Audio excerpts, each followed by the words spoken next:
Some countries are born, Ukraine was forged, hammered into shape by centuries of invasion, occupation, and defiance. This is a land so fertile, so strategically placed, so impossibly valuable, that every empire in reach spent 5 centuries trying to own it. The Ottomans raided it, the Poles ruled it, the Tatars enslaved it, the Russians wanted it, and yet Ukraine kept existing.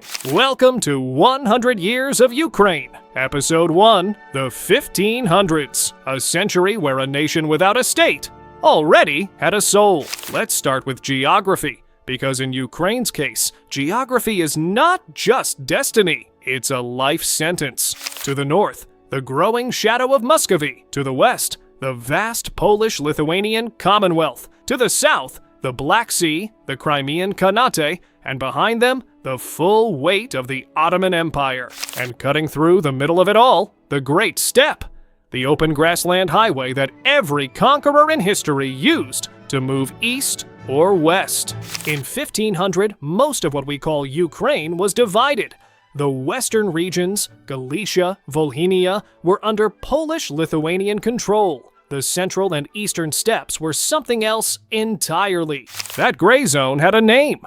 Ukrainians called it Dike Pole, the Wild Fields. Officially, no man's land. Unofficially, everyone's battlefield. The most immediate threat wasn't a distant empire sending diplomats and ultimatums. It was the Crimean Khanate, a Tatar state that had turned raiding into an industry. Every year, sometimes twice a year, Tatar cavalry poured north across the steppe. They moved fast, struck without warning, and took exactly what they came for. Not gold, not land. People. Historians estimate that between the 1500s and 1700s, somewhere between 1 and 3 million Ukrainians were captured and sold in the slave markets of Caffa, the largest slave market of the medieval world. This wasn't occasional violence. It was a demographic catastrophe. Entire villages vanished. Regions populated for centuries were simply emptied.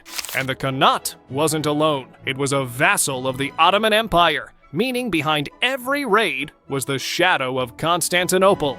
Now, this is where the story stops being purely about what was done to Ukraine and starts being about what Ukraine did back. Meet the Cossacks. The word comes from the Turkic Kazakh, free person, and they took that description very, very seriously. The Cossacks were everyone who had decided the dangerous frontier was better than servitude. Escaped serfs, displaced nobles, Orthodox Christians fleeing Catholic rule, freed slaves who made it back from Crimea.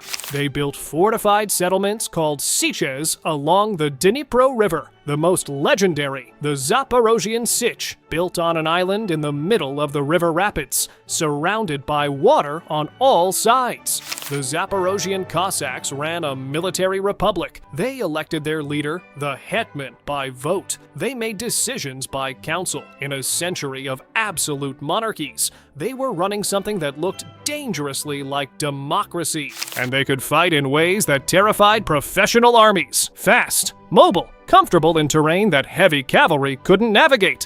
While the Cossacks were building their frontier republic, most Ukrainians were living a very different life as subjects of the Polish-Lithuanian Commonwealth. The Commonwealth was, by 16th century standards, remarkably sophisticated. It had a parliament, legal protections. In 1573, the Warsaw Confederation guaranteed religious freedoms for all its citizens. But those protections applied unevenly. Ukrainian Orthodox Christians were increasingly second-class citizens in a state dominated by Catholic Polish nobility. Ukrainian nobles who wanted to advance had a simple choice: convert to Catholicism and become Polish, or stay Orthodox and stay marginal. Generation by generation, the Ukrainian nobility was being culturally absorbed. The identity that survived wasn't aristocratic.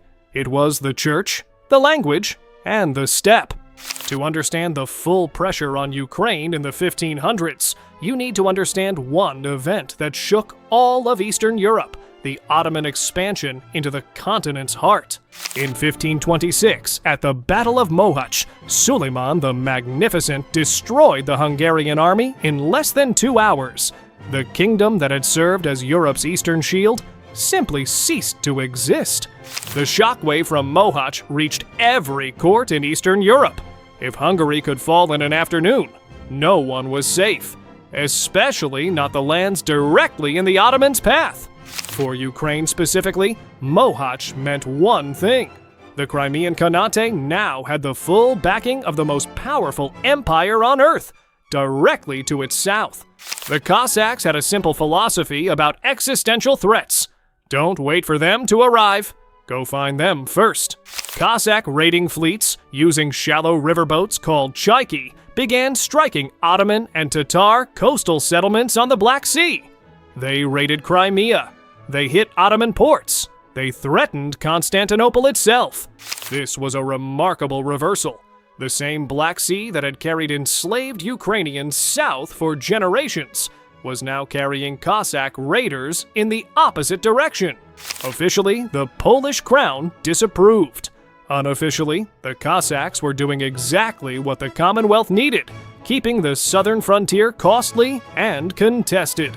In the middle of all this violence, Ukrainian society was quietly building something more durable than any fortress, a cultural identity rooted in the Orthodox Church. The Orthodox Church wasn't just a religious institution, it was the primary keeper of the Ukrainian language, literacy, and historical memory, in a political environment systematically trying to erase all three. In 1576, Prince Konstantin of Ostroh founded the Ostroh Academy, the first institution of higher learning in Eastern Europe to teach in Church Slavonic and Greek, Ukraine's first university in everything but name. And in 1581, the Ostroh Bible was printed here, the first complete printed Bible in Church Slavonic. In a world where controlling language meant controlling people, a printing press was a revolutionary act. By 1600, Ukraine had no throne, no crown, no diplomatic seat. What it had was something much harder to quantify and much harder to destroy. It had the Cossacks, a military culture that turned the frontier into a home. It had the church, an institution that preserved identity against assimilation. And it had the steppe, the knowledge that freedom, however dangerous, was possible. Next episode, the 1600s. Everything the 1500s built is about to be tested. A Cossack leader named Bohdan Khmelnytsky will launch the largest uprising Eastern Europe had seen in a century and build something that looked for one brief moment like a Ukrainian state. And then he will make one decision, one single irreversible decision that Ukrainians are still arguing about today. This has been 100 years of Ukraine. I'll see you in the next century.